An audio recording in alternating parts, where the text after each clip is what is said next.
How do you start planning a wedding? I'm Linnea and I run the Wedding Planning Bootcamp, and make sure you follow along so that way you can get all the tips that you need for your wedding planning journey. I post every Wednesday. Don't go run and buy stuff.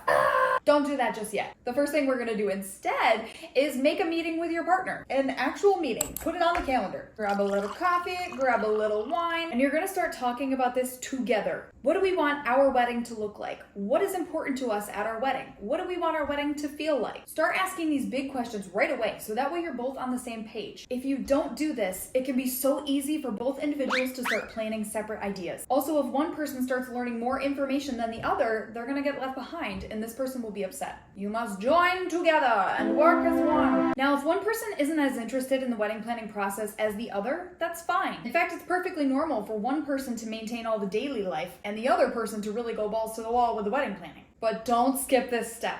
You have to start planning together because you will end the wedding together. It's okay if in the middle one person takes the lead. But for now, we're getting together. I mean, not me. I may not be there physically in the room with you, but I will be in your thoughts. That's weird, I shouldn't say that. Okay, moving on. Ask those big questions. The next step is really start thinking about who the heck you are as a couple. What do you like to do? How did you meet? All the details that make you, you, and then write them down. Take all of these things and bring them into the wedding planning with you. Did you meet while you were riding a bicycle to work and your fiance accidentally hit you with a car? I think you should include some bicycles in your theme. Do you two as a couple like to be calm, cool, and collected? Maybe think about blue as your wedding color. Figure out who the heck you are, and that will help you with the details in the wedding. Then you can start talking about themes and aesthetics. Do you like bohemian? Do you like classical? Do you want rustic? Take time with your partner to research a little bit of all of it. This includes seasons too, summer, spring, winter. Make a date night out of it and have a blast. After you've done this, consider hiring a planner first. Of course, I'm here to help you, but I'm gonna be very honest with you. Having a wedding planner is extremely helpful. I did not. I regret not doing that. That's a whole different story for another day. I'm just gonna lightly suggest you look into it. But for now, I'm just gonna act like you don't have one. Moving on. Now, I'm gonna show you a very scary to-do list. You don't have to screenshot it. I have it all available on my Pinterest. This is the big to-do list. This list literally covers almost everything that you could possibly need in your wedding planning process. I know it's big, but I want you to remember an informed planner is a less stressed planner. You know everything that you have to do now, which means you can tackle it step by step. Oh, let's talk about budget.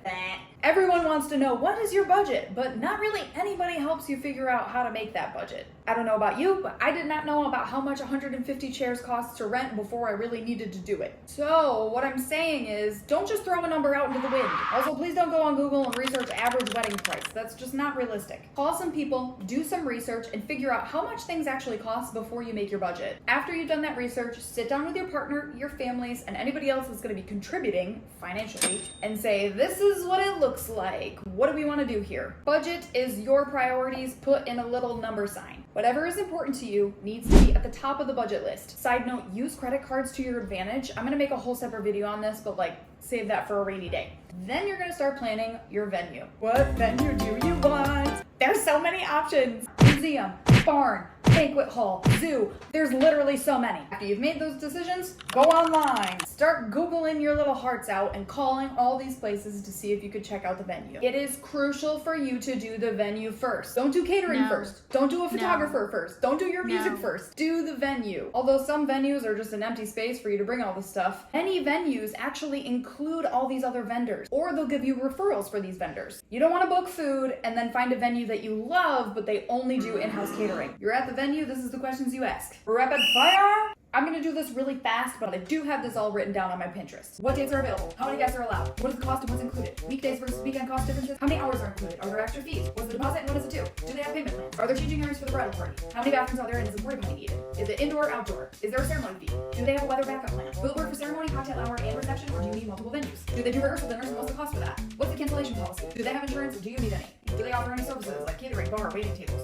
What's the minimum guest count for that? When do they need it? Do they provide linen, napkins, plates? Can you bring in your own vendors, catering, bar, cake, whatever? Do they provide chairs, tables, tents? Do they have any decor inventory? What staff do they provide for setup, cleanup, serving, breakdown? Do they allow things like confetti, sparklers, live animals, or boards? Do they provide an on-site coordinator and can you meet with them prior? Do you hire your own? Do they have a vendor suggestion? What are the noise restrictions? What are the parking situations? Do they provide transportation services? Do they have overnight accommodations? Are they accessible for all disabilities? Do they have nearby hotel suggestions? Do they have photo examples of other weddings? How is the lighting in the space? Is it bright enough for good photos? And will your makeup artist need to bring an extra light? Where is the sunset? That's good for now. If you think of any other questions while you're talking to these people, go for it. Bring a notebook so you can write all these things down because you're going to be asking them of multiple places and you're going to get weird and forget. After you've gathered all this information, it's time to put a deposit down. So that's where you're going to start. Talk to your partner. Work together to figure out exactly what you want. Start planning that budget. And then start looking for venues. Our next video, we're gonna talk about all the other vendors. I hope this helps, and if you have any questions about those things, comment them below. And don't forget to subscribe, so that way you know when the heck I'm doing these things. Maybe a like, too. I'd appreciate that. Here's all my social medias. And as always, happy planning.